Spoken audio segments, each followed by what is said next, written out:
How we doing, guys? Welcome back to the channel. Today here to talk about yet another flanker from the Born in Roma line.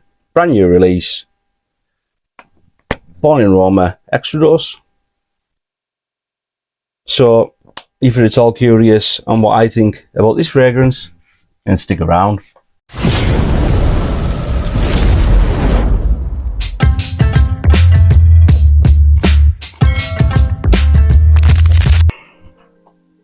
Welcome back to the channel, guys. I hope you're all doing well. I hope you're all looking after yourselves, keeping safe, staying fresh. So, the turn of the year.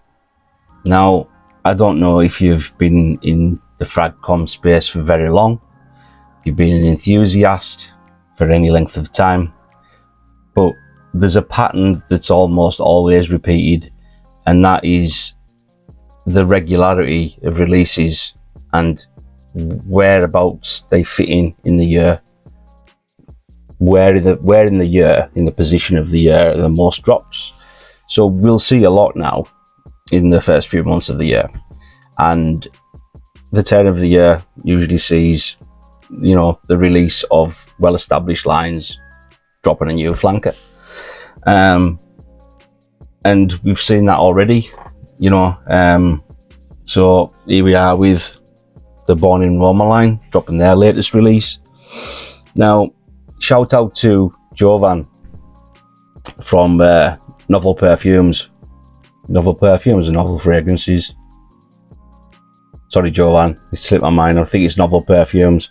Now, Jovan gets in all the new releases, pretty much all of the new releases, both niche and designer, as soon as humanly possible. And if it's something that I'm not going to blind buy a bottle of, then I'll look to him to get a sample, and he came up trumps for me yet again here with the Valentino. So shout out to you, Jovan. I'll link his channel down in the comments. It's a faceless channel. All you see is his hands. He does speak, but a very knowledgeable guy, knows what he's talking about, and really sound lad. So yeah, the Extradose. Now,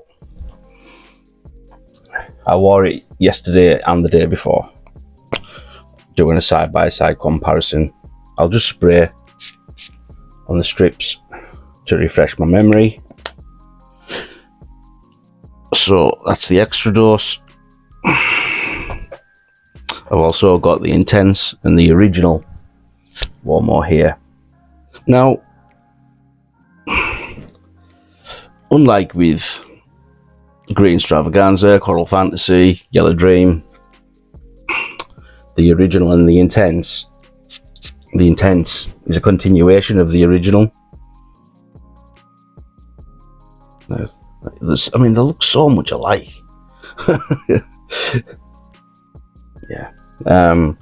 Yeah. Sorry, the Intense is a continuation of the original, and following the same sort of pattern, this new Extradose is a continuation, I would say, of both the Intense and the original. You know, a continuation, an evolution of the statement maker in the line, the original release. Do you know, very rarely reach for the original, but it's really, really good. Now, what these are,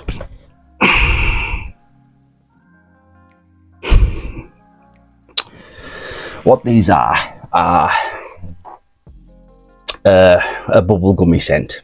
Now, by bubblegum, this profile was sort of made popular by the Paco Rabanne Invictus line, and you know, we've seen it reproduced in many releases since, and when you hear the term bubblegum, what it's really referring to is something that's fruity sweet yet fresh, like 99% of the time. And this is what happened here. Valentino, the original Uomo line, was actually Irish based, I had the original Uomo and I emptied it, and I didn't decide to replace it. I had enough Irish scents in my collection. I've got more than enough Irish scents. So the Intense here, and that's the Noir Absolute. They're completely different from the Born in Roma releases. So now then, yes, I'm doing today's review from a decant. And does that mean that I'm not going to buy a bottle? No, it doesn't. I will be. Now, my decision to buy a bottle, does that mean that the new Extradose is far enough away from the other two, particularly the Intense, because that was, you know, the most recent? Does that mean it's far enough away from that to eliminate any level of redundancy? No, they are rather similar. So a little bit on there.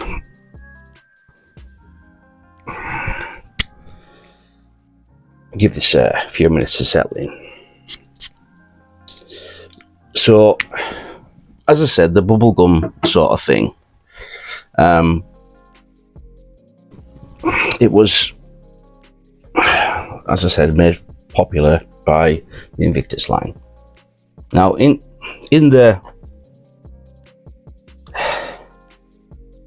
Born in Romas, there's a noticeable lead of lavender and like fresh spices too. Now, in the Extradose, the reason I'm buying a bottle is because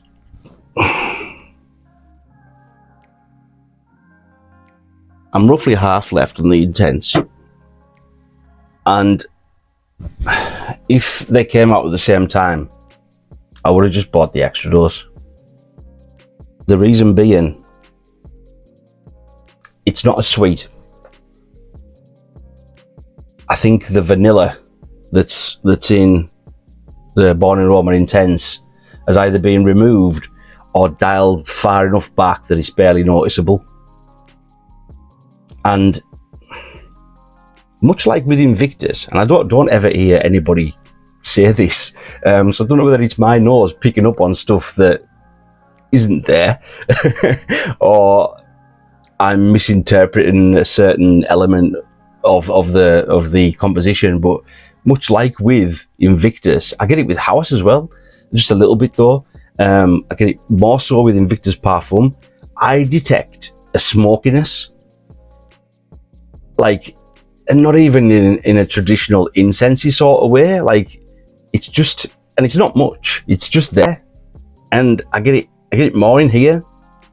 Now, whether it's the spices, whatever spices are used, combined with, you know, ambroxan that's probably in here or what, I don't know. But like I say, I never hear anybody else talk about it, so I'm maybe the anomaly in all this, but I get it here. And not much at all here. So, the original. Yeah, the original's really nice, you know. It's a bit more youthful than the Intense. Its sweetness is more of a fresh sweetness, whereas that's thick. And it smells cleaner. Very nice though. Some people actually prefer the original. I can understand why. I prefer the Intense, and now I prefer this. If that was full, then I would have been reviewing this, and I wouldn't have chosen to get a bottle of the Extradose. Yes, it's less sweet. Yes, it seems more spicy. The performance is fantastic. But it is with the Intense as well. You know, I think it's slightly better now though. I really do. The first day I sprayed them on side by side, after many hours. I can't tell you how many, but you know, minimum of 6 or 7. And I only done 2 sprays of each in the crease of each elbow. Out in the air, it was a bit of a, you know, a bit of a fight going on for supremacy, but obviously, you know, going in, am I Usain Bolt? Going in, you know, from one arm to the other, it reached a certain point in the day where I was struggling to smell the intense, but the Extradose was still noticeable. And is Extradose referring to the oil? You know, I think it might be. I think the intense is a eau de parfum, and I'm damn sure that the Extradose is a parfum. But unlike with the Strong With You parfum that I reviewed recently, you don't have to rely on clothes for it to project.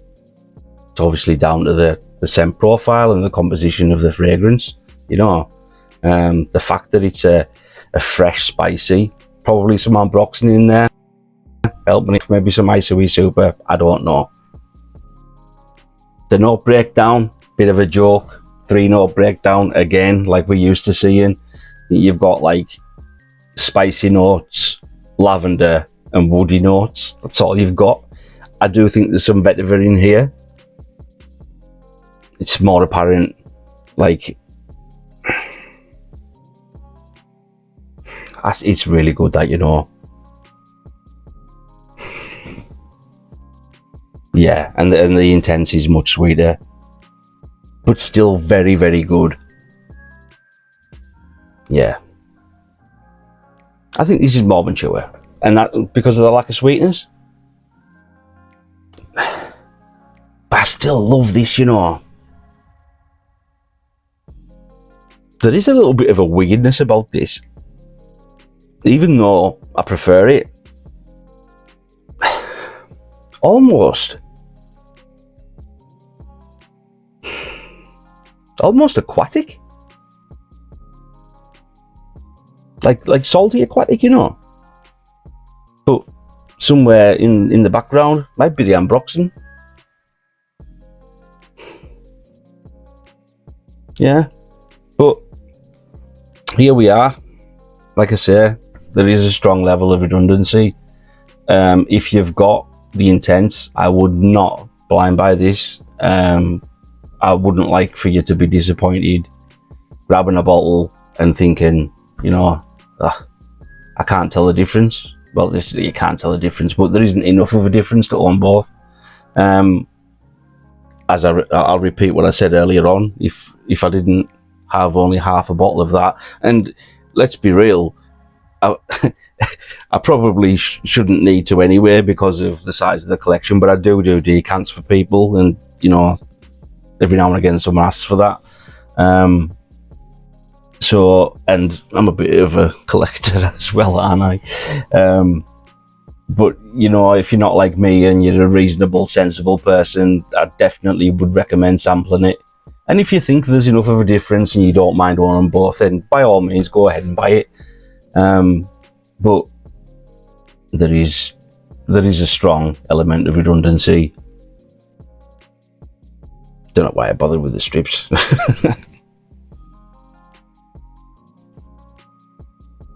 Yeah, it's the absence of the sweetness. Really is much spicier too. Definitely some vetiver.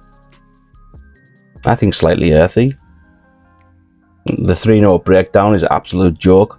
I wish we could get back to them being a bit more honest, a bit more forthcoming with what's in there.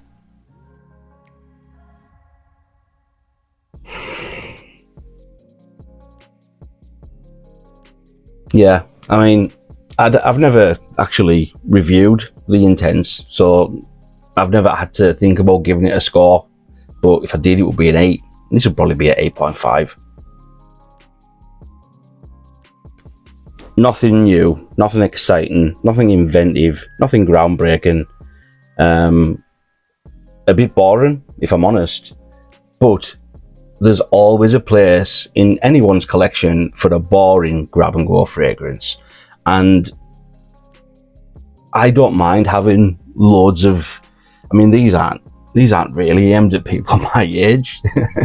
You know, I'm 43. These are aimed at people like 30 and under, I would imagine.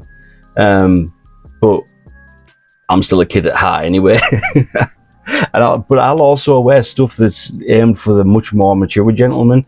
I've got a wide appreciation for fragrances, very broad taste, and you know, it takes a lot for me to smell something and go, nah, wouldn't wear that. Don't like that. There's nothing I like about that. There's fragrances that I would never wear that I can still objectively appreciate. So hence the stupidly large collection. You know, oh yeah, I like that. I love that. So seasonality. I would say everything apart from extremely high heat. You could wear it on a mild summer's day easily, and I think the lack of sweetness, even though it's spicier, would mean that this would probably do better in heat than the Intense. I think the Intense, even though it's not as thick of a profile, the sweetness would become cloying in the heat. I mean, I'm not saying this wouldn't, but less likely to. Yeah. So anything apart from the high heat of summer, the projection, the longevity, both great. Sillage, average to good, I would say. Average to good. There's no reason why you couldn't wear this in work environments. You know, just be a bit more respectful with the amount of sprays. It's definitely suitable for date nights. It's just a really versatile fragrance, a really versatile scent profile. I don't see any reason why you could. I mean, I wouldn't wear it to like a job interview. I wouldn't go formal with this either. It's it's not something that I would reach for if I was going somewhere where I was expected to be well turned out. No, that's definitely a situation that I wouldn't use it for. But nipping down to the shops, doing a bit of shopping, you know, going out for the day somewhere, you know what I mean? Just relaxing, having fun. Yeah, ideal for that. Kicking about around the house. Yeah, ideal for that too. But if your taste has developed into something that you want a level of artistry in everything that you spray, don't come here for it. You won't find anything like that here in any of them, really, apart from these two flankers from the original Uomo line, because that's just what the Born in Roma line's all about. Youthful, bubblegummy, easy grab and go stuff, you know. So